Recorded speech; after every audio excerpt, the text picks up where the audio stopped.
Bullet reporter में आज दिखाएंगे एक बीते हुए आंदोलन के निशान और आज का सिंगूर किसे सौंपेगा कमान।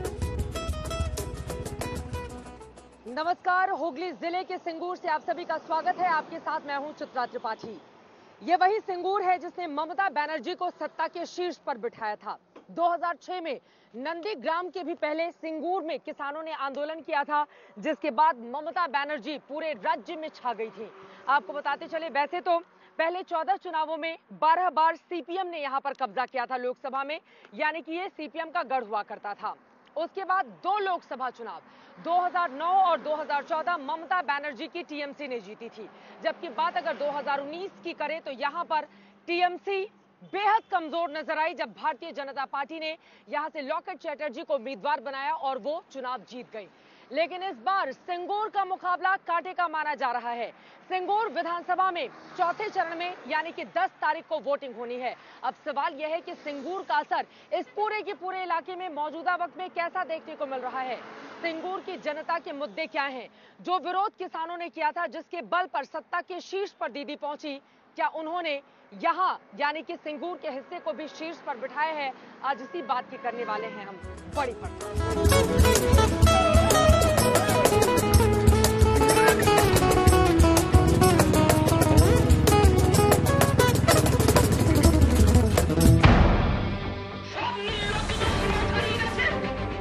वो साल 2006 में मई की चिलचिलाती गर्मी के दिन थे, जब सिंगूर की धरती पर आंदोलन की आग धधक उठी। यहां मई में टाटा मोटर्स ने नैनो प्लांट लगाने की घोषणा की और उधर जुलाई में ममता बनर्जी ने टाटा के खिलाफ हल्ला बोल दिया।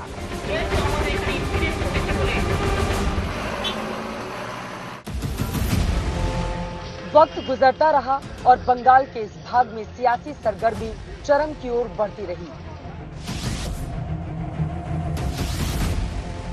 2007 शुरू हुआ तो जनवरी में ममता दीदी सिंगूर को लेकर राजधानी में भूख हड़ताल पर बैठ गई। अगस्त आते आते प्रोजेक्ट साइट के नजदीक धरनों का दौर उफान पर पहुंच गया। ममता बनर्जी ने आंदोलन के स्क्रिप्ट लिखने का सिलसिला जारी रखा। नतीजा अक्टूबर 2008 में टाटा ने हारकर सिंगूर को टाटा कर दिया। लेकिन इस घटनाक्रम का असली नतीजा ये नहीं था।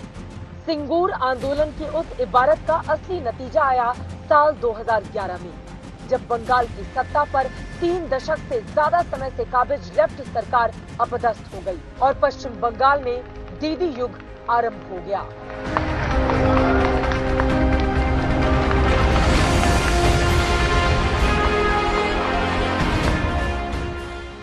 हम आ चुके हैं कोलकाता से तकरीबन 45 किलोमीटर दूर सिंगूर में। हुगली जिले में ये आता है। कभी सीपीएम का गढ़ हुआ करता था, लेकिन 2006 के टाटा नैनो के खिलाफ जो आंदोलन यहां पर उस प्रोजेक्ट को लेकर छिड़ा था, उसके बाद ममता बनर्जी ने यहां पर जीत हासिल की और शानदार तरीके से दोनों ही लोकसभा यानी कि 2009 और 2014 में ममता बनर्जी की पार्टी ने यहां से जीत दर्ज की थी। ये पूरा का पूरा इलाका, लेकिन आप देखेंगे तो अभी भी सन्नाटे में है, सूना पड़ा हुआ है, कुछ भी कोई भी काम नहीं हुआ है। और आपको ये भी बताते चले, सिंगूर में उद्योग धंधे नहीं आ पाए हैं।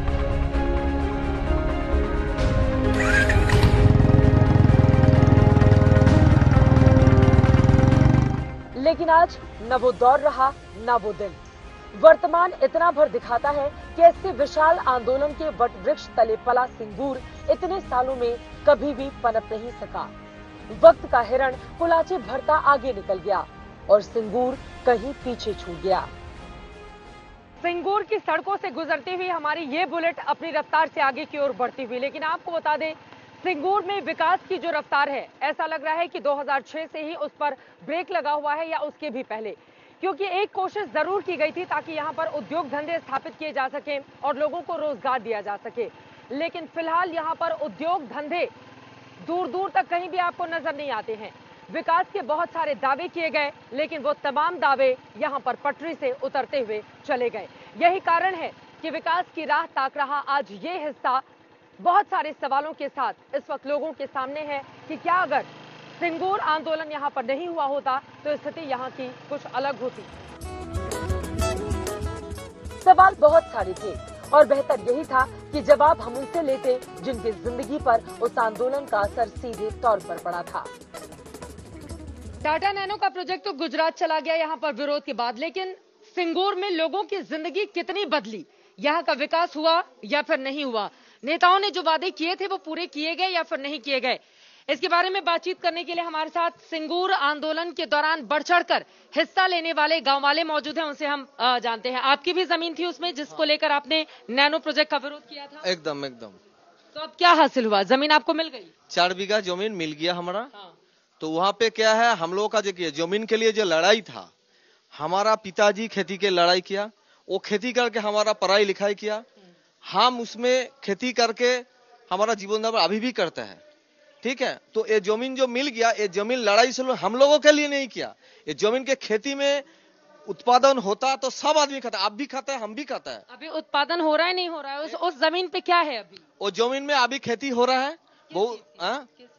किस चीज के? भुट्टा हो रहा है, पटोल हो रहा है, पोटैटो हो रहा है, राइस हो रहा है। तो आप खुश हैं? जमीन मिल गई आपको? हम लोग बहुत खुश हैं। जो ममता बनर्जी जो वादा किया था वो हमारा फुलफिल किया। जो विधायक थे यहाँ के वो तो अब बीजेपी में चले गए, जो 4 बार जीते थे। हाँ।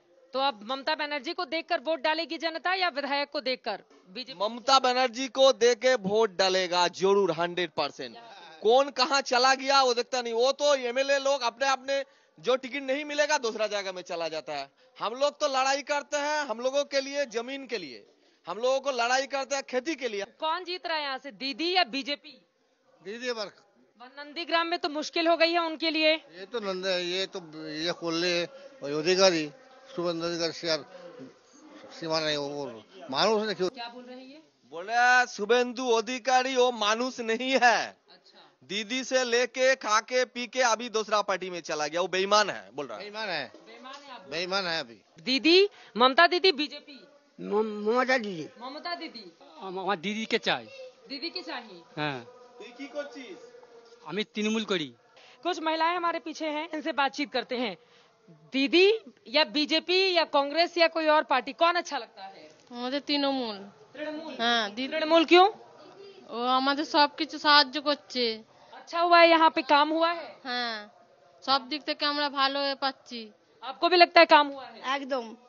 আমাদের के लिए अच्छे स्कूल है यहाँ पे? হ্যাঁ আছে, अच्छे, सब ভালো আছে। সবাই ভালো আছে। देखिए यहाँ पे सिंगूर में ये हमारे साथ लोग मौजूद है, ग्रामीण इलाका। हालांकि अगर आप देखेंगे तो यहाँ पर अंदर अगर गांव में भी आएंगे तो सड़कें पक्की हैं, पीने के पानी की व्यवस्था भी अलग अलग हिस्सों में की गई है। और इनका ये मानना है कि यहाँ पर कोई दूसरी पार्टी नहीं चलेगी, यहाँ पर सिर्फ दीदी का ही राज चलता है। यानी कि 2006 में नंदीग्राम से भी पहले सिंगूर की जो लड़ाई ममता बनर्जी ने लड़ी थी, ऐसा लग रहा है कि उस लड़ाई में आज जो बड़ी लड़ाई दीदी अपने करियर के लिए लड़ रही हैं, तीसरी बार हैट्रिक लगाने के लिए, कम से कम सिंगूर उनके साथ दिख रहा है। यहाँ के लोगों का यही मानना है। आगे बढ़ते हैं, करते हैं और पड़ताल।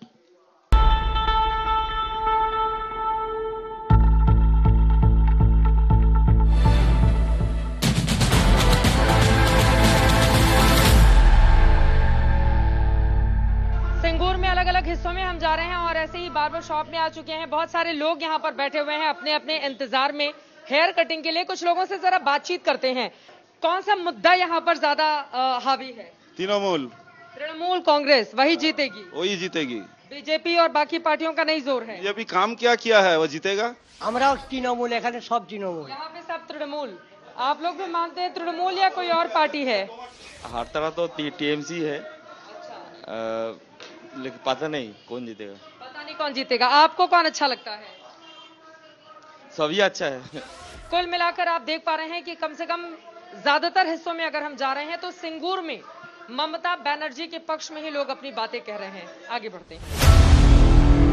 ये सही है कि सिंगूर की गलियों में तृणमूल की गहरी छाप दिखाई और सुनाई पड़ती है, लेकिन पिछले लोकसभा चुनाव के नतीजों की लहर पर सवार होकर बीजेपी अपनी तरफ से कोई भी कोर कसर बाकी छोड़ना नहीं चाहती। सिंगूर में ज्यादातर लोग ममता बनर्जी के पक्ष में अपनी बातें कहते हुए मिल जाएंगे आपको, लेकिन सिंगूर में ही आप यहाँ पर देख पा रहे हैं छोटे से जगह पर यहाँ लोग अपनी बातें कह रहे हैं और बीजेपी के समर्थन में वोट मांग रहे हैं। एक युवा है, वो लगातार यहाँ पर भाषण देते हुए, हालांकि बहुत कम लोग हैं, लेकिन यकीनन इन छोटे छोटे नुक्कड़ जगहों पर सभा करके बीजेपी वोटरों को अपने पक्ष में करने की कोशिश कर रही है। जीतेगी बीजेपी यहाँ से? जरूर जरूर जीतेगी। सिंगूर हरिपाल दोनों सीट भी बीजेपी जीतेगी। किसकी सरकार बनेगी? बीजेपी सरकार बनेगी, बीजेपी सरकार बनेगी, 200 सीट पाएगा। बहुत यंग है लेकिन लगातार भाषण दे रहे हैं, जरा इनसे बातचीत करते हैं। बीजेपी जीतेगी, आप बोल तो बहुत शानदार रहे हो, लेकिन लग रहा है कि सिंगूर में पत्ता चलेगा। बीजेपी जीतेगा, जीतेगा बीजेपी, क्यों जीतेगा? 200 प्लस सीट लेकर आएगा बीजेपी। देखिए ये लगातार बोले जा रहे हैं, अपना भाषण यहाँ पर दे रहे हैं और यकीनन अच्छा भी बोल रहे हैं। बीजेपी में शानदार वक्ताओं की कमी नहीं है, लेकिन बीजेपी सिंगूर में क्या कमल खिला पाएगी, ये अपने आप में बड़ा सवाल बना हुआ है।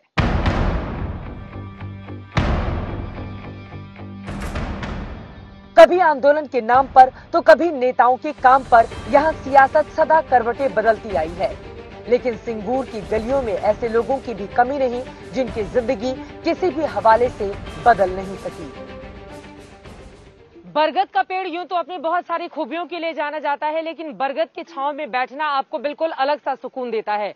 प्रचंड गर्मी बंगाल में पड़ रही है। सिंगूर के अलग अलग हिस्सों में हम लगातार जाकर पड़ताल कर रहे हैं कि लोगों की जिंदगी बदली या फिर नहीं बदली। सिंगूर आंदोलन जिसने पूरी दुनिया में अपनी पहचान बनाई, आज उस सिंगूर का हाल क्या है? विकास के पथ पर क्या वो दौड़ रहा है या फिर नहीं? हमारे साथ बहुत सारे ऐसे लोग मौजूद हैं। आपको बता दें, दिहाड़ी मजदूरी करते हैं और 15 दिन काम मिलता है, 15 दिन काम नहीं मिलता है, इनका ये कहना है। और 200 से 300 रुपए हर रोज की इनकी कमाई होती है जब इनके पास काम होता है। तो क्या करते हैं आप? हम मजदूर है। अच्छा, जमीन में काम करता है। आपके इलाके में काम हुआ है? हाँ, काम हुआ है। किसने किया है? हमको निजर जमी है, पार का जमी काम करता है, निजर जमी में काम करता है। किसका जोर लग रहा है? सिंगूर में कौन जीत रहा है? कौन जीतेगा हम कैसे बोलेगा? किसको आप किसको पसंद करते हैं? जो आएगा तो उसको मैंने। सिंगूर जमीन में आपका भी था हिस्सा? हाँ, हमका जमीन रहा है 1 बीघा। 1 बीघा था, अभी मिल गया है वापस आपको? हाँ, मिल गया। खेती करते हैं वहाँ पर? वहाँ पर चाष नहीं होता है, कोई वो उगता नहीं है, कोई भी फसल नहीं उगती है, नहीं होता है। बंजर जमीन है, जंगल हो गया। उस पर शिल्प होने के हम चाहिए, उसको शिल्प होगा। शिल्प होने हमारा कर्मसंस्थान होगा, हमारा छेलेरा कर्मसंस्थान। तो उस पर खेती फिर से करना चाहते हैं? बंजर जमीन है तो खेती में तो बहुत मुश्किल आएगी। उस जमीन में चाष तो होगा नहीं, तो उस पर क्या लगना चाहिए? कारखाने लग जाएं? कारखाना चाहिए, कारखाना चाहिए उस जमीन पर। तो जब अभी कारखाना चाहिए तो उस समय क्यों विरोध किया था आप लोगों ने? तो राजनीतिक कारण कारखाना है नहीं। राजनीतिक कारण से कारखाना नहीं लगा, आप लोग चाहते थे कि कारखाना लगे वहाँ पर? हाँ, वहाँ पर कारखाना होगा तो खूब तो भला जब होगा। विरोध हो रहा था तो आप भी गए थे वहाँ पे आंदोलन करने के लिए कि नहीं हम अपनी जमीन नहीं देंगे? तो भूल बुझेছিলাম जमीन देवा है नहीं। गए थे आप? जमीन दी थी नहीं दी थी? नहीं दी थी। देखिए ये संजय जी हैं, इनकी भी 1 बीघा जमीन उसमें है जो बंजर पड़ी हुई है, जो टाटा नैनो के प्लांट के लिए दी गई थी, लेकिन फिलहाल उसको वापस दे दिया गया क्योंकि विरोध जमकर हुआ था। इनका ये कहना है कि अभी उस पर चूंकि खेती हो नहीं सकती है, इसलिए ये चाहते हैं कि कल कारखाने उसी जमीन पर लगे। 10 सालों में यहाँ की स्थिति क्या है, कम से कम संजय जी की इन बातों की जुबानी आप समझ सकते हैं। 2006 में इन्होंने आंदोलन किया था जमीन नहीं देने के लिए, लेकिन आज ये तैयार है जमीन देने के लिए ताकि उस पर कल कारखाने लग पाएं और लोगों को, यहाँ के स्थानीय युवाओं को रोजगार मिल सके। सिंगूर आंदोलन में बहुत लोगों ने बहुत कुछ खोया, लेकिन कुछ लोग यहाँ ऐसे भी हैं जिन्होंने आंदोलन में बस अपनी जमीन भर नहीं खोई थी, बल्कि उन्होंने जो खोया उसकी भरपाई कभी किसी सरकार, किसी मुआवजे से नहीं हो सकेगी। आंदोलन के दौरान जान गंवाने वाली तापसी मलिक के पिता आज भी उन्हें याद करके भावुक हो जाते हैं। 2006 18 दिसंबर मेरा लड़की को सीपीएम खून किया है, जला दिया गया था उनको, पूरा जला दिया, इसीलिए आंदोलन शुरू हुआ। वो आंदोलन में हम पूरा विश्व हम घुमाया दीदी का साथ। दीदी अब मुख्यमंत्री हो गया, लेकिन ये जो अभी दीदी आया सिंगूर में हमको नहीं बुलाया। काहे नहीं बुलाया हम नहीं जानता। क्या लग रहा है यहाँ पर कौन सी पार्टी आपको जीतती हुई दिखाई दे रही है? अभी खेल रहा, अभी खेल चल रहा है, अभी नहीं पता कि कौन जीतेगा है, अभी 50-50। आपके इलाके में काम हुआ है? दीदी ने बीते 10 सालों 2011 से वो चीफ मिनिस्टर हैं, कामकाज किया है? नहीं, काम बहुत किया है, वो बात नहीं है। रास्ता जो है अभी सब ढलाई हो गया। आप देखिए ये रास्ता खराब रहा, ये रास्ता सब ढलाई हो गया। दीदी काम किया है, 2000 रुपया और 16 किलो चावल सब परिवार को दे रहा।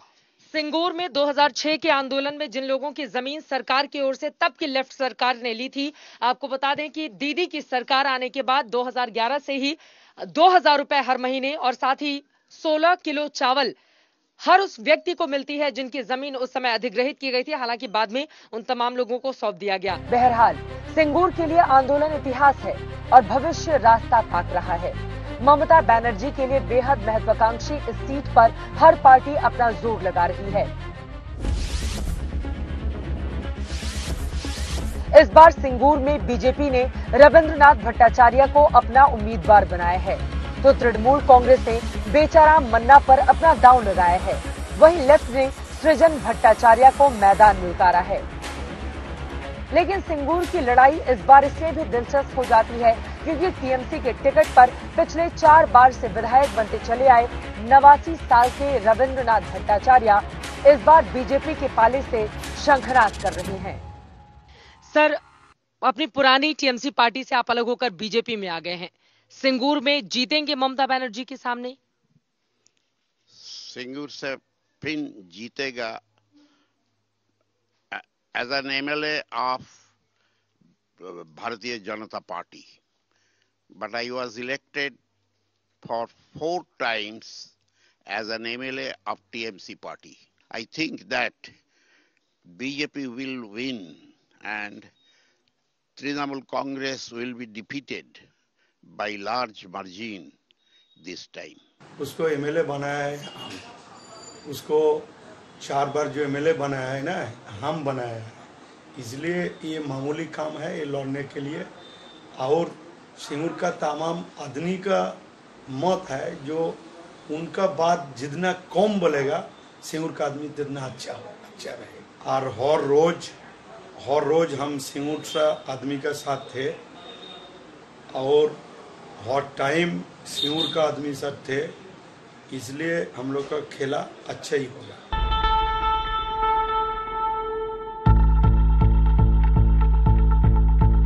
सिंगूर की राजनीति ने 34 सालों के शासन को ध्वस्त कर दिया जब ममता बनर्जी 2011 में लेफ्ट के किले को ढहाकर यहां पर शासन करने के लिए सत्ता में आई। लेकिन ये सिंगूर इस बार क्या सोच रहा है, बुलेट रिपोर्टर में हमने आपको दिखा दिया है।